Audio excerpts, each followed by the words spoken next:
इनकी महत्ता कम नहीं होगी। और यह पक्षीराज शर्प कह करके हरि के शरीर को लेकर पर्वत पर चले गए। इस प्रकार वीरभद्र जो थे उन्होंने पक्षीराज का रूप धारण कर लिया और सारे शरीर को लेकर के नरसिंह कहाँ गए, पर्वत पर चले गए। और वहां पर नरसिंह भगवान का जो शरीर का जो चमड़ा था, जो चमड़ा था, उसको भगवान शंकर ने धारण कर लिया है। तब से हम देखते हैं कि भगवान सब जब आसन लगा कर बैठते हैं तो किसका आसन दिखता है कि हमको शेर का मुख आगे दिखाई देता है कि शेर के चमड़े पर बैठे हैं। तो वो शेर का चमड़ा किसका है, वो नरसिंह भगवान का जो अवतार लिया था उसका वो शरीर है। तब से इस प्रकार जो सब देवता प्रार्थना कर करके अपने अपने लोकों में चले गए। बोले शंकर भगवान की जय। तो यहाँ पर इस प्रसंग में बताया है। और आगे एक प्रसंग और थोड़ा हम सुंदर सुने, क्योंकि जब गाय का ध्यान रखे उधर गाय आ रही है। आज उधर से इतने गाय कैसे आगे से मरी जा, उधर रास्ता था। आज तीसरी बार एक गाय हमारे बीच में।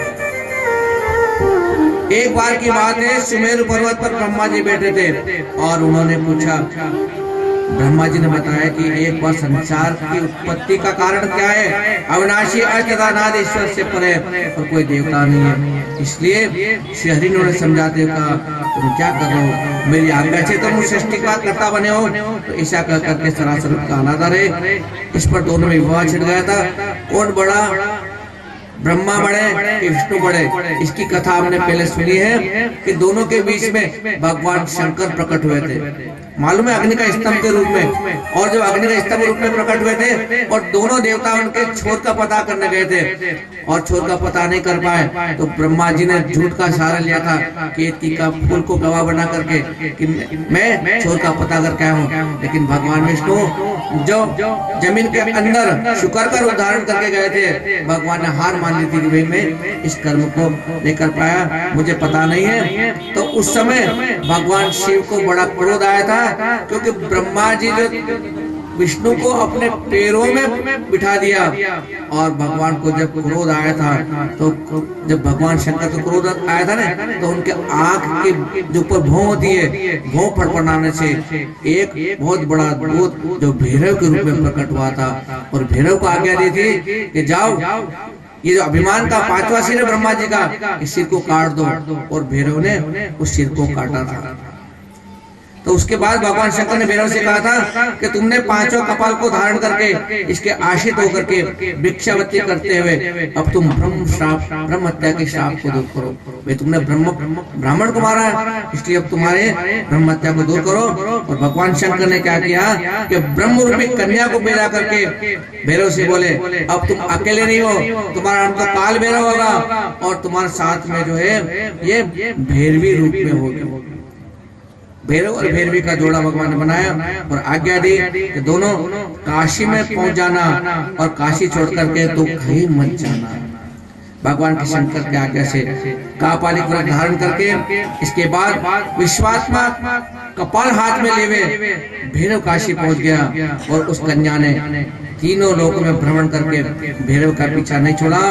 और एक बार भैरव नारायण लोक पहुंच गए। नारायण के वहां शिव रूप को देख करके सभी देवता को प्रणाम कर स्तुति की। और लक्ष्मी जी ने कहा, देवी आज हम बड़े भगवान है, जगतपति शिव के दर्शन हुए, इसके दर्शन मात्र से मनुष्य के शरीर से संसार का आवागमन चक्कर छूट जाता है। तो फिर उन्होंने शिव रूप से भैरव जी से पूछा है, त्रिनेत्रधारी आप किस प्रयोजन से भ्रमण कर रहे हैं? तब उन्होंने श्री हरि को बताया कि ब्रह्म हत्या का जो मैंने पाप हुआ है, इसलिए मैंने कापालिक व्रत धारण किया है। लक्ष्मी जी ने उन्हें भिक्षा रूप में मनोरथी प्रदान की है।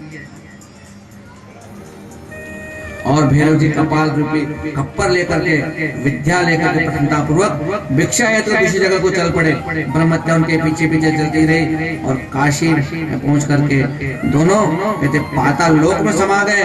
वहां पर उनकी ब्रह्म हत्या भी चली गई। और भैरव जी ने हाथ में ब्रह्मा का पांचवा सिर लेकर के जो पृथ्वी पर पड़ा था, कपाल मोच के नाम से तीर्थ बन गया। और भैरव वहां खुशी से प्रकट होकर के नृत्य करने लगे। यहाँ पर सूर्य कहते हैं इस प्रकार प्रकार से ये मैंने काल भैरव की कथा आपको बताइए। ये कपाल मोचन का जो स्मरण करता है उसी जन्म में उसके पाप नष्ट हो जाते हैं। चाहे काशी में मंगलवार का दिन हो, जन्माष्टमी के दिन कालराज भैरव की मूर्ति का जो दर्शन करता है उसके पाप धुल जाते हैं और कारागार आदि जो बंधन होते हैं उससे जकड़ा मनुष्य भी कष्टों से मुक्ति पा जाता है। इतना कहकर के इस काल भैरव की स्तुति सब लोग कर रहे हैं। आइए हम केवल काल भैरव की स्तुति करें और उसके पश्चात हम विश्राम की ओर जाएंगे। छोटी सी स्तुति है, आप केवल आंख बंद करके बैठे रहे और मैं उसको आपको श्रवण करवाऊंगा। बोलो काल भैरव भगवान की जय। देवराज सेव मानव पावनां पंकजं व्याल यज्ञ सूत्रमेन्दु शेखरं कृपाकरं नारदादि योगी वृन्द वन्दितं दिगंबरं काशिकापुरादिनाथ कालभैरवं भजे भानुकोटि भास्वरं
कथा का विश्राम।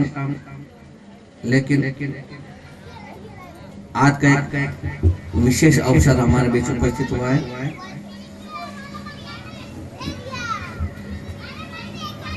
जो हमारे नगर के चिर परिचित हैं, बच्चा बच्चा भी इनको पहचानता है, जिनको कोई भैया ब्रजेश भैया बोलते हैं, कोई ब्रजेश जी कहते हैं, कोई जोशी जी कहते हैं। कोई टीवी के माध्यम से उनको देखता समाचार के रूप में, और ऐसे सर्वसंपन्न हर जगह उनके मुखारबिन से अच्छी अच्छी बातें भक्त लोग सुनते हैं। तो ब्रजेश जी का परिचय तो आप सब लोग जानते हैं कि पत्रकार के रूप में, और वर्तमान में आप पत्रकार संघ के अध्यक्ष भी बन चुके हैं। भगवान पशुपतिनाथ की बहुत बहुत कृपा उनके ऊपर हुई। और एक और परिचय आप लोग को शायद अवसर न मिला हो कि इस मंदसौर क्षेत्र का, मंदसौर की जो पहचान जो दुनिया भर में हुई है, जो देश विदेश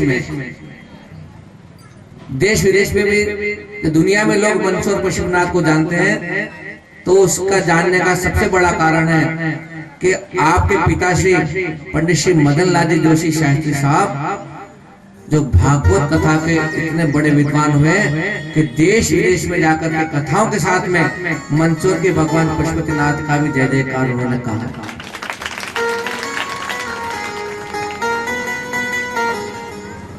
और दूसरा सौभाग्य ये, लोग कल पूछ रहे थे कि पंडित जी को हम जानते नहीं है, मैं भी इनको छोटा भाई मानता हूँ। क्यों मानता हूँ कि मैं आपके पिताश्री जोशी साहब थे, गुरुजी मेरे हैं, मैं उनके साथ में बहुत मैंने कथाओं का आनंद लिया है। ये सब परिवार वाले मुझको भी भाई के रूप में मानते थे, गुरुजी मुझे एक बेटा के रूप में मानते थे।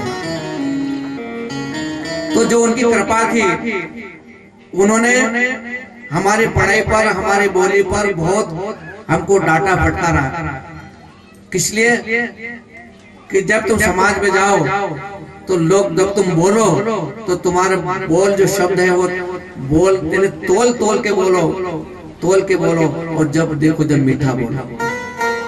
तो उन्होंने जो हमको समझाया, जो आदेश दिया, जो ज्ञान दिया, वही नगर में तो हमको ब्रजेश भैया के रूप में मिलते हैं, और उन्हीं का आशीर्वाद लेकर हम भी जगह जाकर के इस प्रकार से भक्ति कथाएं करते हैं। ब्रजेश जी को मैं बता दूं कि ये तो मैं संतों के साथ सबके साथ रहा, लेकिन भागवत कथाएं खूब कई सुनी है, लेकिन माता बहनों की इच्छा से पहली बार शिव पुराण की कथा यहाँ पर पढ़ा खूब है, क्योंकि पढ़ने के लिए हमको आदेश था। गुरु जी का एक बहुत बड़ा सूत्र था कि पंडित एक बात ध्यान रखना कि परीक्षा के 3 घंटे जो होते हैं हमारे, वो तो परीक्षा के जब वो टाइम टेबल आएगा तब के लिए, लेकिन प्रतिदिन पढ़ना मत छोड़ना, पढ़ते रहो। जो विद्यार्थी प्रतिदिन पढ़ता है वह परीक्षा से कभी नहीं डरता है, क्योंकि वो पढ़ता है। और जो नहीं पढ़ता है वो फिर गेस्ट पेपर लग जाता है, और 2-3 घंटे पढ़ता है और उसको पसीना होता, कुछ याद नहीं होता, वो जीवन में तरक्की नहीं करता है। तो वही गुरु जी का आशीर्वाद से हम भी रात दिन पढ़ते रहते। बोले कथा कोई करवाए नहीं करवाए, गुरु जी कहते घर पे जरूर 1 घंटा पढ़ना। तो हम उनके आशीर्वाद से रोज पढ़ते हैं, और उनके आशीर्वाद से ये सारा कृपा प्रसाद आपको मिलता रहे, भक्त लोग आनंद कर रहे हैं। और ब्रजेश जी के माता बहनों के केवल छोटे जो गरीब परिवार है, वाला बड़ा पैसे वाला नहीं है, नगर सेठ नहीं है, सब भगवान पशुपतिनाथ की कृपा पात्र सब। कोई फूल बेच करके, नारियल बेच करके, प्रसाद बेच करके, और ब्राह्मण अपनी पूजा पाठ करके इस क्षेत्र में विराजमान है। तो कोई पैसे वाला तो है नहीं, लेकिन भावना है कि इस कथा को करो। तो हमने जो भगवान पशुपतिनाथ का आशीर्वाद लेकर गुरु को याद करके इस कथा को किया है। और कल भगवान शिव का बड़ा जोरदार विवाह, परसों क्या करें, परसों बहुत श्रद्धा भक्ति लोग अपना अपना सहयोग भी कर रहे हैं। और सभी का ये आग्रह था कि गुरुदेव हमारे कथा के अंदर हमारे अतिथियों को भी आप आदेश कर दो। तो मेरे प्रयास से मैंने कहा चलो भी हमारे अतिथि अगर जो है वो हमारे भाई किसी और कौन हो सकता है, हमारे सबसे बड़े अतिथि के रूप में आप आज बता रहे हैं। मैं ब्रजेश से आग्रह करूंगा कि वे भी अपने भाई के द्वारा 2 शब्द बोल करके भक्तों को आनंदित करने का।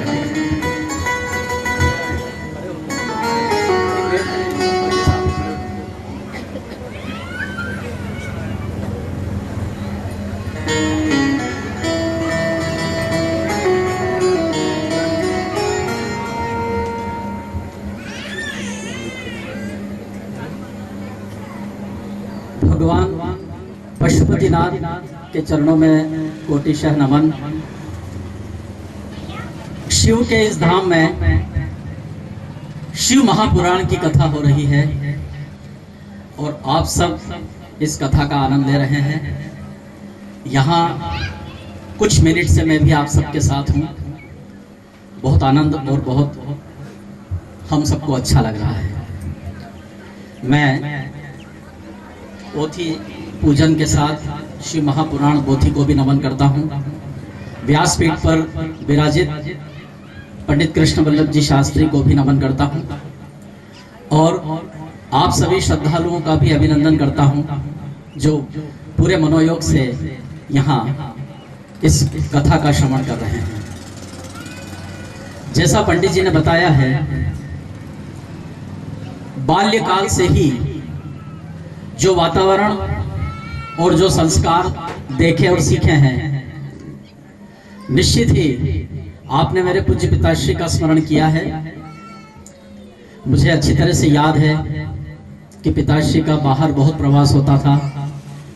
उन्होंने पूरे देश में लगभग 600 से अधिक स्थानों पर जाकर श्रीमद् भागवत कथाएं की हैं। यूके और यूएसए के लगभग 17 देशों में वे श्रीमद् भागवत कथा ज्ञान यज्ञ के लिए गए हैं।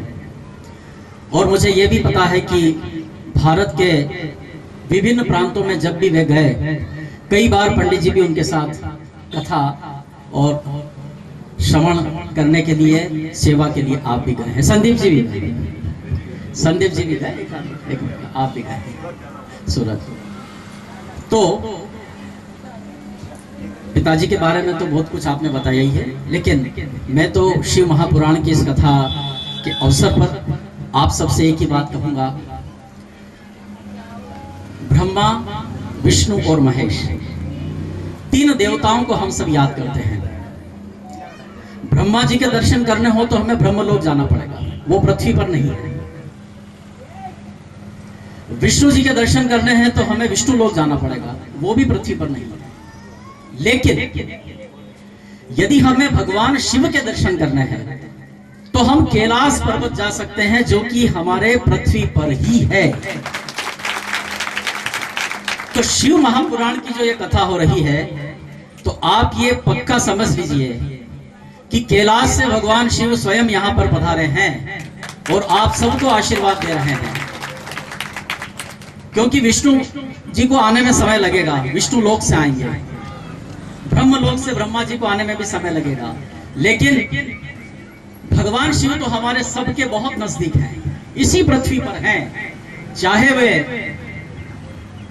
हिमालय के उस क्षेत्र में स्थित है जहां चीन की बॉर्डर आ जाती है, लेकिन इस मंदसौर शहर के भी 45 व्यक्ति हैं, पंडित जी और संदीप जी, 45 लोग इस शहर के ऐसे हैं जो कैलाश मानसरोवर की यात्रा कर चुके हैं और जिन्होंने साक्षात भगवान शिव कैलाश के दर्शन किए हैं। हमारे यहाँ अष्टमूर्ति भगवान पशुपतिनाथ के रूप में विराजित हैं और आप सबको पता है कि यहाँ पूर्व में ओम प्रकाश जी श्रीवास्तव एक कलेक्टर हुए थे और वे बहुत ही बड़े शिव भक्त थे और उन्होंने कैलाश मानसरोवर की सपत्नीक यात्रा की और कैलाश यात्रा के उनके संस्मरण की एक पुस्तक भी उन्होंने प्रकाशित की, जिनको हम यदि पढ़ते हैं तो ऐसा लगता है कि हम स्वयं उस यात्रा पर होकर आए हैं। तो उन्हीं शिव भक्त ओम प्रकाश जी श्रीवास्तव के ही मन में यह प्रेरणा जगी कि भगवान पशुपतिनाथ मंदिर के ही पास सहस्त्र मुखेश्वर, सहस्त्रलिंगेश्वर, जिन्हें वे हजारेश्वर महादेव कहते थे, वो मंदिर बन रहा है, वो मंदिर बन रहा है। ये कितनी बड़ी कृपा हम सबके ऊपर है कि यदि हम इस सहस्त्र लिंग की प्रतिमा पर जलाभिषेक करेंगे तो एक लोटे से यदि हम उस प्रतिमा पर अभिषेक करेंगे तो 1000 शिवलिंग उसमें हैं, उन सबका अभिषेक होगा, यानी भगवान शिव का हमें 1000 गुना आशीर्वाद प्राप्त होगा। तो ऐसे भगवान शिव की कथा यहाँ पंडित कृष्ण वल्लभ जी के मुखारबिंद से हो रही है। ये हम सब के लिए अतिशय सौभाग्य की बात है। और पंडित जी, जैसा कि आपने अभी कहा कि सब आसपास के श्रद्धालु हैं, सीमित साधनों में इस कथा का आयोजन हो रहा है, तो मैं तो आप सबको एक ही बात कहना चाहूंगा, कथाओं के आयोजन चाहे बड़े हों या छोटे हों, हमारे यहाँ तो केवल पारायण को भी महत्व दिया जाता है, जो कि एक पंडित जी एक कक्ष में बैठकर करते हैं, उसका भी इतना महत्व है। तो ये तो हम यह महसूस करते हैं कि जो बड़े बड़े भव्य आयोजन होते हैं कथाओं के, वे तो शरीर हैं, लेकिन शुद्ध भाव से, भले ही सीमित साधनों में, अल्प साधनों में, कम व्यय में, अगर यहाँ एक आत्मीय वातावरण में कथा हो रही है तो ये तो कथा की आत्मा है। वे भव्य आयोजन तो शरीर होते हैं, लेकिन अगर अंदर की आत्मा अगर कहीं हमें ढूंढनी हो तो वो इसी तरह के आयोजनों में होती, क्योंकि यहाँ पर सच्ची श्रद्धा है। यहाँ पर किसी भी प्रकार का कोई दिखावा नहीं, कोई प्रदर्शन नहीं, कोई चकाचौंध नहीं। पंडित जी से मिलना बहुत आसान है। हमने तो ऐसे ऐसे भी धर्माचार्य और कथाचार्य देखे हैं जिनसे मिलना भी मुश्किल हो जाता है। उनसे मिलने के लिए लंबी लाइन में खड़ा होना पड़ता है, अपॉइंटमेंट लेना पड़ता है, तब भी समय नहीं मिलता है। लेकिन वो सब अपनी जगह, और इस तरह के जो आयोजन होते हैं छोटे छोटे स्थानों पर होते हैं, अपने बीच के श्रद्धालुओं के बीच में होते हैं, तो निश्चित रूप से भगवान का सीधा संबंध वहां होता है। मैं उम्मीद करता हूं कि भगवान शिव की कृपा, भगवान शंकर की कृपा वैसे तो हम सब पर है ही, क्योंकि यह नगर ही भगवान शिव की नगरी के नाम से जाना जाता है, पशुपतिनाथ की नगरी के नाम से जाना जाता है। और आप सब लोगों को यह जानकारी होनी चाहिए कि हमारा ये मंदसौर नगर कोई 100, 150, 200, 300 साल पुराना नहीं है। हमारे इस नगर का इतिहास 5000 वर्ष पुराना है। 5000 वर्ष। देश के प्राचीन नगरों में एक हमारे नगर की गिनती है। ये बहुत सामान्य सी बात है, लेकिन हमें अपनी जानकारी में होनी चाहिए कि 5000 वर्ष का इतिहास हमारे इस नगर का है। हमारे यहाँ के राजा यशोधर्मन एक ऐसे सम्राट हुए हैं जिन्होंने हूण प्रजाति के उन आक्रांताओं को पराजित किया, जिनके डर से चीन ने अपनी लंबी दीवार बनाई। चीन की दीवार पूरे विश्व में 8 आश्चर्यों में से एक मानी जाती है। वो दीवार चीन ने क्यों बनाई? हूण आक्रांताओं के डर से।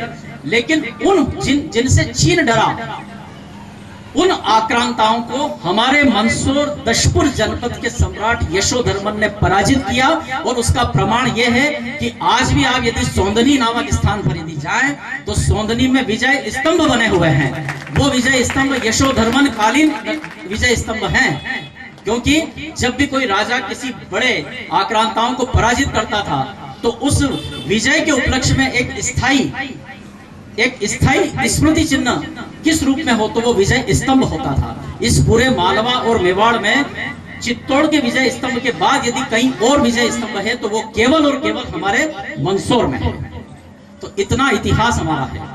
सूर्य मंदिर हमारे यहाँ है पीछे खिलचीपुरा में, भले ही वो भग्नावशेष में है, लेकिन इस भारत में कोणार्क के बाद यदि कहीं सूर्य मंदिर का उल्लेख है तो वो हमारे मंदसौर जनपद के खिलचीपुरा में है, जहां अभी भी खंडहर के रूप में ही सही लेकिन सूर्य मंदिर है।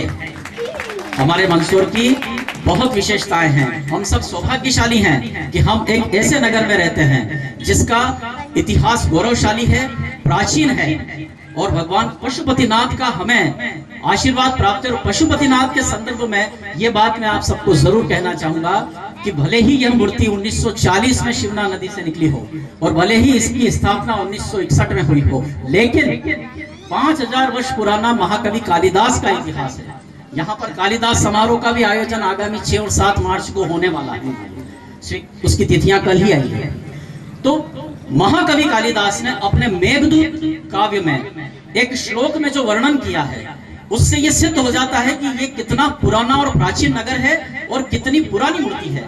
कालिदास ने अपने मेघदूत में मेघ को यह कहा था कि हे मेघ, जब तुम अवंतिकापुरी से, अवंतिका मतलब उज्जैन से मेवाड़ की तरफ जाओगे तो रास्ते में दशपुर नाम का एक नगर आएगा। वहां अष्टमूर्ति है। पशुपतिनाथ नहीं कहा उन्होंने, क्योंकि पशुपतिनाथ नाम तो 1961 में ब्रह्मलीन स्वामी श्री प्रत्यक्षानंद जी महाराज ने इस मूर्ति को दिया, पशुपतिनाथ नाम। लेकिन कालिदास ने लिखा है कि हे मेघ, जब तुम अवंतिकापुरी से मेवाड़ की तरफ जाओगे तो रास्ते में एक दशपुर नाम का नगर है। वहां पर अष्टमूर्ति के रूप में भगवान शिव विद्यमान है। तो 5000 साल पुराने ग्रंथों में यदि अष्टमूर्ति का उल्लेख है तो यह मूर्ति कोई साधारण मूर्ति नहीं है। यह बहुत ही दुर्लभ और बहुत ही हम सब के लिए एक ऐसी धरोहर है जो हर किसी को मिल नहीं सकती। ऐसे पशुपतिनाथ हमारे यहाँ उन्होंने लिखा कि अष्टमूर्ति के शिवना, अष्टमूर्ति और दशपुर, ये तीन नाम मेघदूत में उल्लेखित हैं, शिवना, दशपुर और अष्टमूर्ति। तो उन्होंने कहा कि हे मेघ, जब तुम मेवाड़ जाओ तो दशपुर नाम के स्थान पर रुकना, वहां पर शिवना नदी है, उसमें स्नान करना और अष्टमूर्ति के दर्शन करके फिर आगे बढ़ना। तो ऐसे शिव धाम में हम सब लोग निवास करते हैं। हम सब के लिए बहुत सौभाग्य की बात है। पंडित जी ने कहा कि मुझे आप सब लोग सुनते हैं, जानते हैं कि आप सब लोगों की बहुत बड़ी कृपा है और भगवान शिव की कृपा है कि हम, क्योंकि हर व्यक्ति के हिस्से में अपना अपना कोई दायित्व आता है, अपना अपना कोई कार्य आता है। आपके हिस्से में ये कार्य है, आपके हिस्से में ये कार्य है, तो मेरे हिस्से में वो कार्य है जो मैं कर रहा हूँ। कोई बहुत बड़ी बात नहीं करता हूँ, सब अपना अपना कर्तव्य का पालन कर रहे हैं। और भगवान शिव तो इतने भोले हैं, इतने प्रसन्न होता, छोटी सी साधना से वे प्रसन्न हो जाते हैं और हम सब उनकी भक्ति में पूरी तरह से निमग्न हो जाते हैं। मैं, क्योंकि मेरा भी पेशा यही है, बोलना लिखना, इसलिए माइक हाथ में आता है तो थोड़ा सा ज्यादा समय हो जाता है बोलने का, लेकिन अपने आप को मैं रोकता हूं क्योंकि कथा विश्रांति है, आगे का भी आपका सब आयोजन चलेगा। मैं पंडित जी के आमंत्रण पर मुझे पहले ही आना था, लेकिन भगवान की इच्छा थी कि आज ही मैं आऊं, आज मुझे यह सौभाग्य मिला। आप सबको मैं प्रणाम करता हूं और पंडित जी को भी प्रणाम करता हूं। बहुत बहुत धन्यवाद। बोले पशुपति नाथ की जय।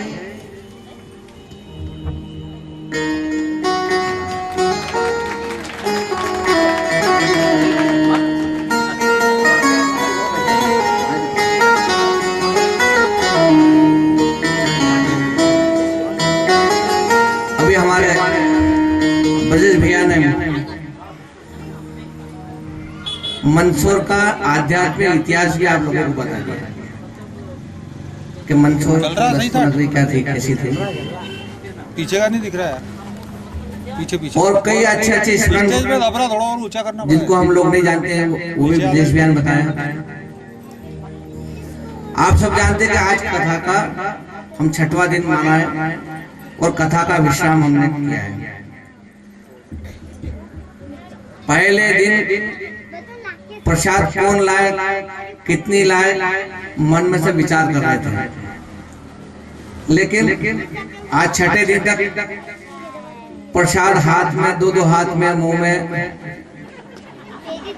एक किसी की तो प्रसाद रह गए, किसी ने कहा कि तो मेरे को पता ही नहीं कि भी बढ़ रही थी, प्रसाद का भी आनंद आप ले रहे हैं। तो आज की जो प्रसाद, उसमें राजन जी देवड़ा, बाबू सिंह जी सिसोदिया, मोहनलाल जी सेन, सोनू माली, भगवती लाल जी भट्ट, इतने प्रसाद आ रहे, तो क्या आपको हाथ में प्रसाद लेने से तसल्ली हो जाती है? देखो, एक हाथ में प्रसाद लेना, एक दूने में लेना, और एक प्रसाद आती है पत्तल में, है ना। तो जब तक पत्तल में प्रसाद आती है, जब तक तसल्ली नहीं होती। तो भगवान पशुपतिनाथ की ऐसी प्रेरणा हुई है, माता बहनों ने तय किया है कि जो जो भक्त यहाँ पर कथा सुनने पधार रहे हैं और हमारे पशुपतिनाथ परिक्षेत्र क्षेत्र के जितने भी भक्तजन, माता बहन, बच्चे, सभी पत्तल में बैठ करके प्रसाद पाने की व्यवस्था दिनांक 31 तारीख को रखी है। 31 कथा का समापन, कल कथा का समापन इस समय हो जाएगा, फिर पोथी यात्रा घुमाएंगे और उसके बाद में प्रसादी बैठ करके सबको प्रसादी मिलेगी। और मैं थोड़ा और समय अभी तय कर लेता हूँ, समय कितने बजे, समय की घोषणा मैं आपको कर दूं, पर कल 31 तारीख रविवार को आपको महाप्रसादी का भी आनंद मिलेगा। उस प्रसादी में सबसे पहले कन्याओं का, सबसे पहले छोटी छोटी कन्याओं का भोजन होगा, फिर संतों का, ब्राह्मणों का, और फिर हमारे इस क्षेत्र के कॉलोनी के सभी भक्तजनों का। तो प्रसाद की व्यवस्था में जिन जिन भक्तों ने जो अपने श्रद्धा व्यक्त की, सामग्री की, दान धन की, और भी कोई बाकी रह गए जो कुछ देना चाह रहे हैं, नहीं वो मैं होगी बात, मैं फिर आऊंगा।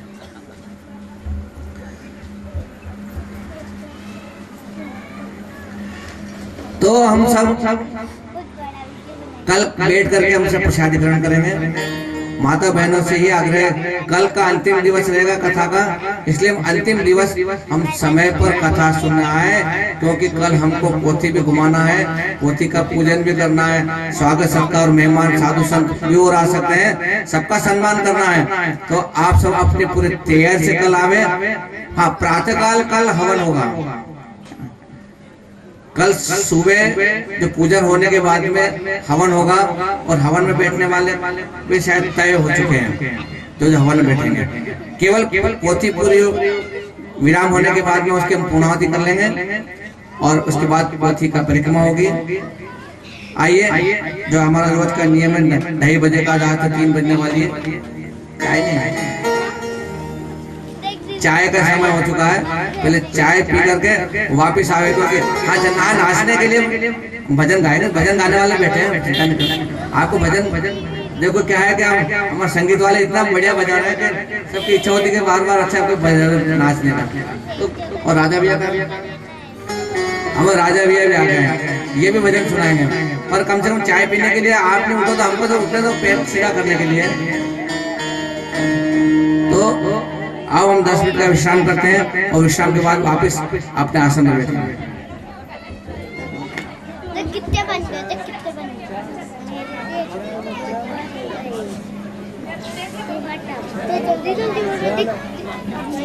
अभी हमारे कलाकार भी पहले जलपान कर लो, उसके बाद बजान आएंगे, क्योंकि इनको भी विश्राम चाहिए, है ना। सबसे पहले इनको चाय पड़ेगा। चलो विश्राम स्थल में।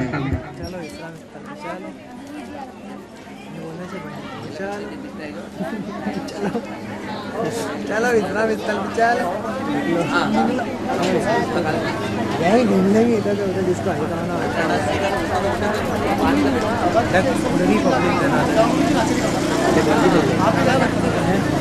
यही तो ये सारा महिला मंडल लेगा।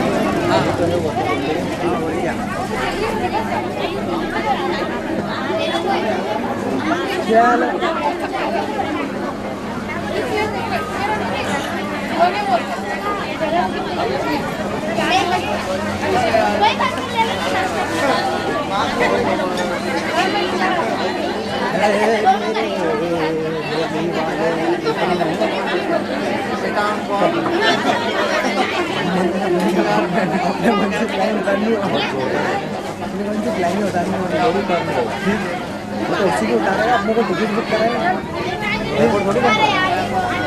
फ्लाइंग क्लब मतलब वो जो उड़ाना सिखाएगा, जो पढ़ेगा हाँ उसको उड़ाना सिखाएगा। अच्छी बात है, मेरे बच्चे को सिखाना लाइट बड़ा हो गया, मेरा छोटा लाइट रहेगा करवा देना, नहीं बात करवा देना, बात वाटर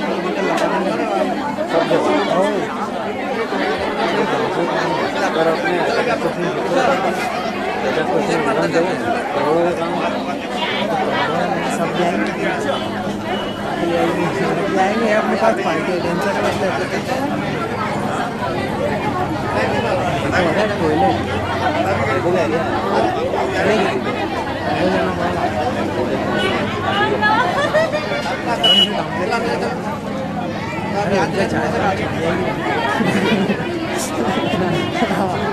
कितनी देर में तो मगर बनी के किसको बनाएगी अच्छा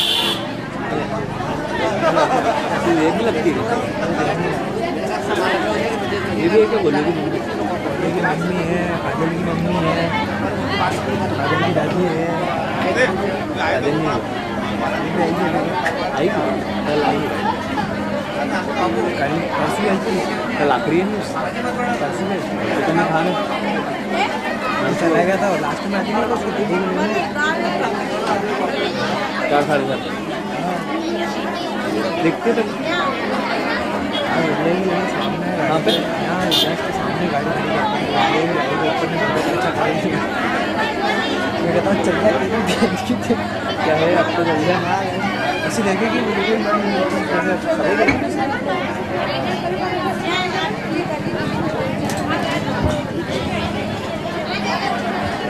अरे ओ पंडित जी इतने सारे प्रसाद आए ये दो तीन किलोमीटर अंदर घर है।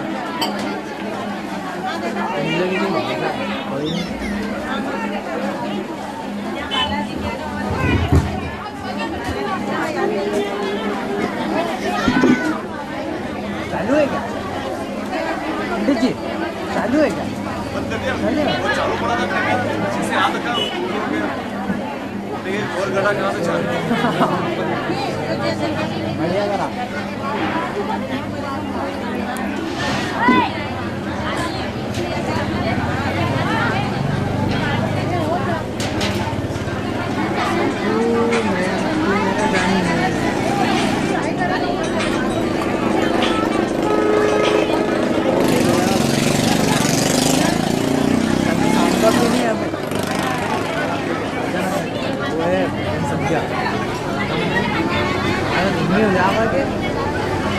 कथा खत्म हो जाएगी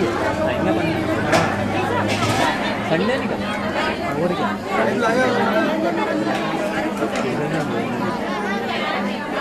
फिर हमको क्या हमको भजन सुन जा यही करें दूसरे ये पूरे नहीं है पंडित का घर सामने वाला ये करवा रहे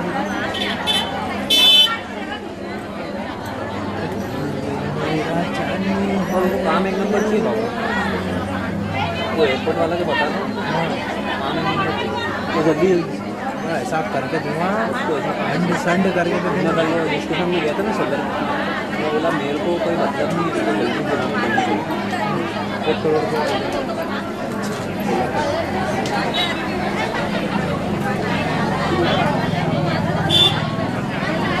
वाटरप्रूफ लाइटें लगेगी वो बता रहा था उसे लाइट का भी तुम कर रहे हो तो कर दो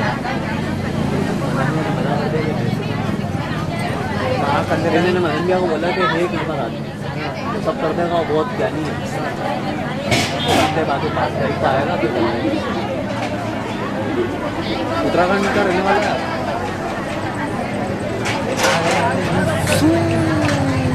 करके ना आया इंदौर तक में इंदौर से लेनी है गाड़ी 4 घंटे में तो ये सफर ही खत्म उसका प्लेन का प्लेन ने लाई गाड़ी दोनों का 4 घंटे में खत्म। हाँ बोलो अभी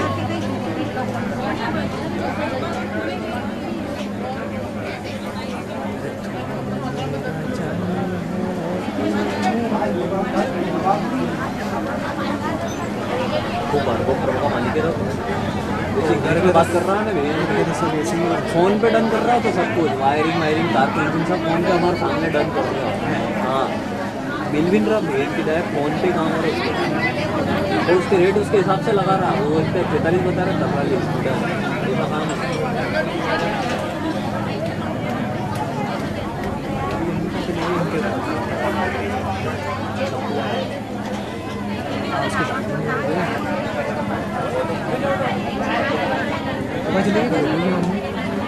अपन चल के हमें बाथरूम तो करके आ जाएंगे 2 मिनट में आ जाएंगे अपनी चाय कहीं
Thank you.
जी गंदरस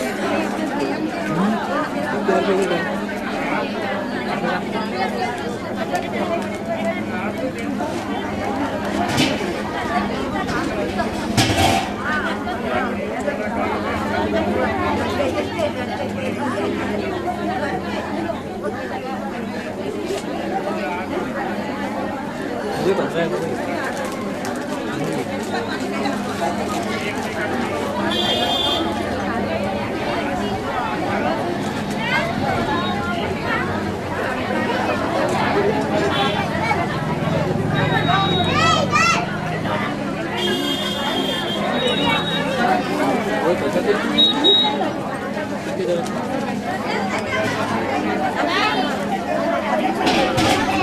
तो अपने अपनी तरफ से आते हैं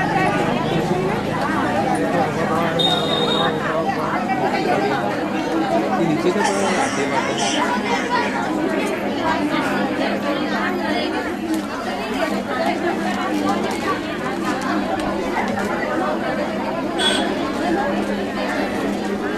ये सब दान है आगे बैठा देखिए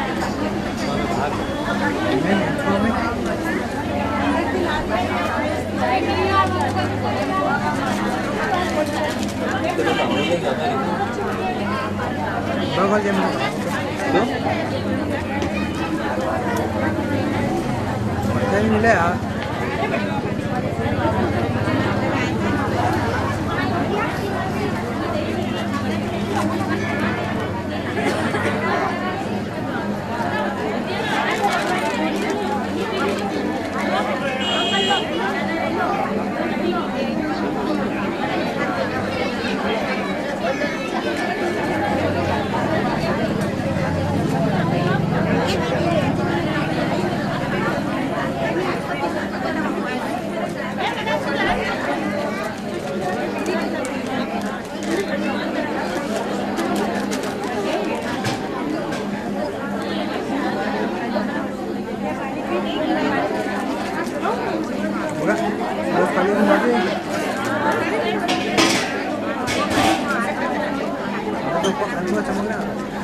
बोलो करो खानपुर में बहुत सारे चलो ज़्यादा देंगे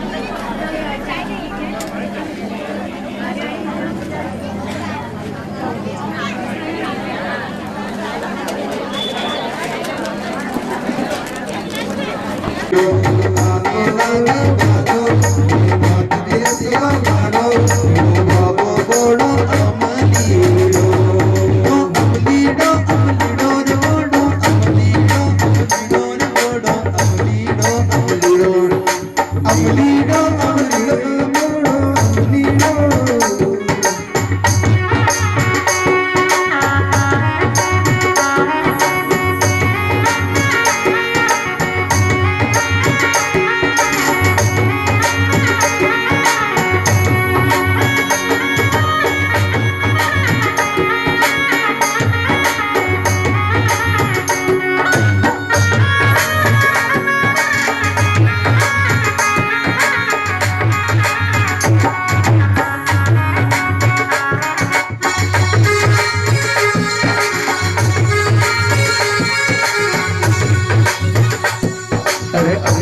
यो बाबो गोड़ो अमलीडो अरे अमलीडो अमलीडो रे गोड़ो अमलीडो अमलीडो रे गोड़ो अमलीडो अमलीडो अरे अमलीडो अमलीडो रे गोड़ो अमलीडो अमलीडो रे गोड़ो अमलीडो अमलीडो अमलीडो अमलीडो अमलीडो रे गोड़ो आवे यो डम डम डम रुक जावे यो बाबो गोड़ो अमलीडो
दुनियारा दुगना काटे यो कर्म रोग में मिटे यो बाबो गोड़ो अमलीडो लीडो लीडो लीडो दुनियारा दुगना काटे यो कर्म रोग में मिटे यो बाबो गोड़ो अमलीडो अरे अमलीडो अमलीडो रे गोड़ो अमलीडो अमलीडो रे गोड़ो अमलीडो अमलीडो अरे अमलीडो अमलीडो रे गोड़ो अमलीडो अमलीडो रे गोड़ो अमलीडो अमलीडो अरे अमलीडो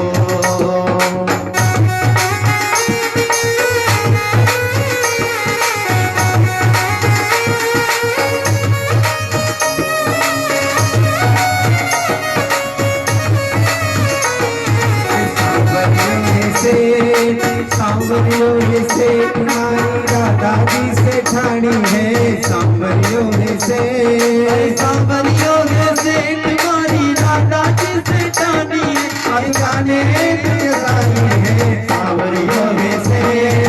सांवरियों से तुम्हारी राधा जी से ठानी है सांवरियों से अरे सांवरियों से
दरबार प्यारा है राधा के संग तुम साजे सुने पल में से सुने पल में से सुने पल में से ठानी है सुने पल में से सोने पल में से सोने पल में से ठानी है हर जाने तुझे जानी है सांवरियों में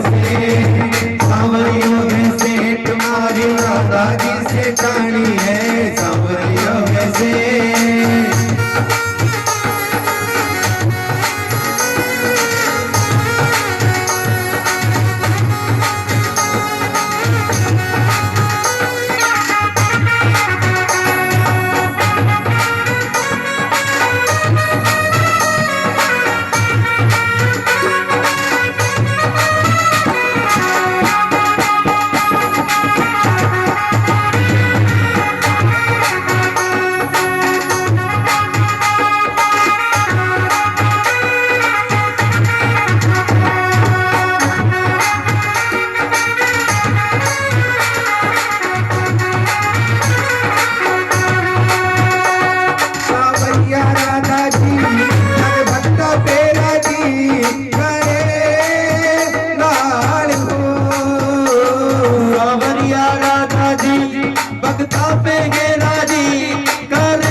अरे देवे छप्पर पार, देवे छप्पर पार नहीं इंसान कोई जानी है, देवे छप्पर पार। अरे देवे छप्पर पार नहीं इंसान कोई जानी है, ये जाने दुनिया साथी। सांवरियो है से, सांवरियो है से, तुम्हारी दादाजी से ठाड़ी है, सांवरियो है से।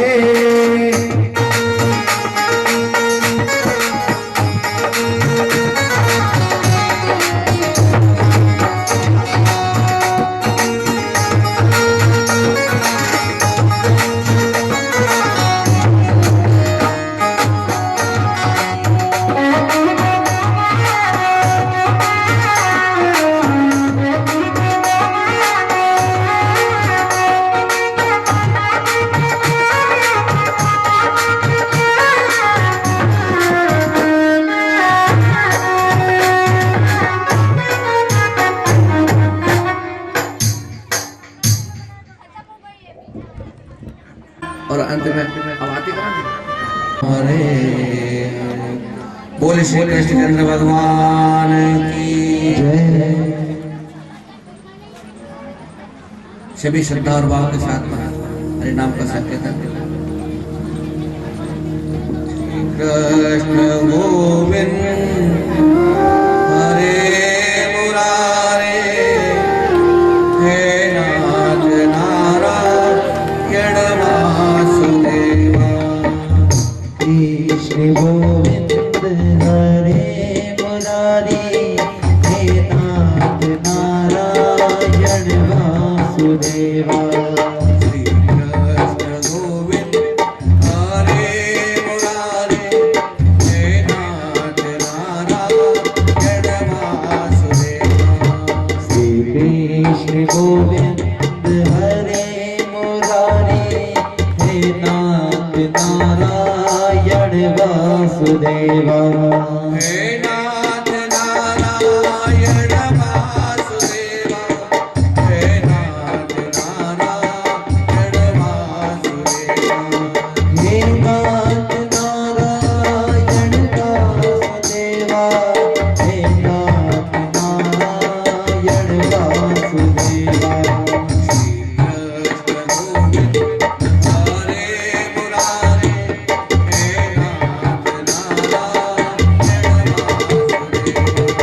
श्री कृष्ण हरे मुरारे, हे नाथ नारायण वासुदेवा।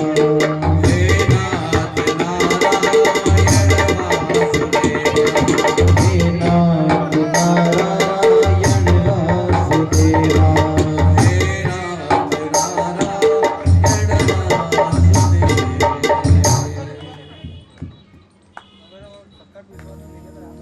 यं यं ब्रह्मा वरुणेन्द्र रुद्रमरुता स्तुवन्ति देवेस्तवे,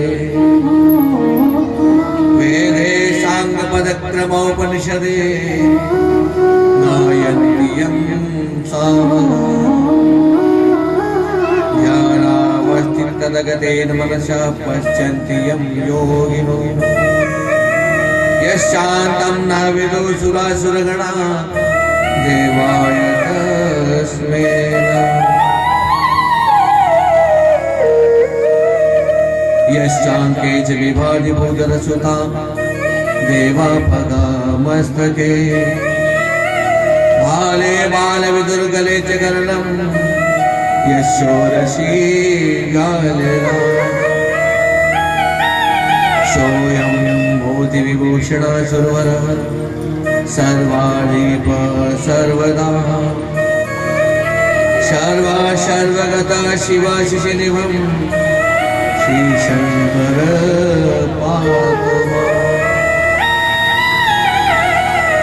ओंकारबिन्दुसंयुक्तं नित्यं ध्यायन्ति योगिनो, कामदं मोक्षदं चैव ओंकाराय नमो नमः। बोले शंकर भगवान की।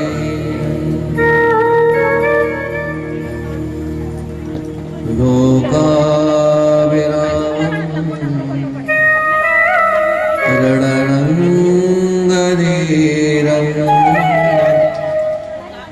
राजीवनेत्रं रघुवंशनाथं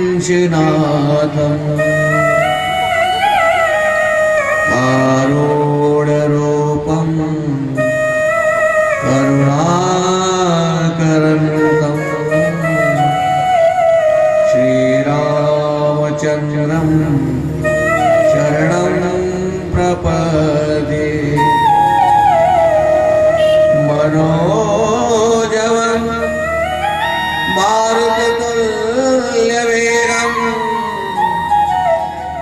जितेन्द्रियं बुद्धिमतां वरिष्ठं वातात्मजं वानरयूतमोक्षं श्रीरामदूतं शरणं प्रपद्ये। राजा रामचंद्र भगवान की जय, हनुमान जी महाराज की जय, बाल कृष्ण लाल की जय, सद्गुरु देव की जय। शिव नम पार्वती पते हर हर महादेव।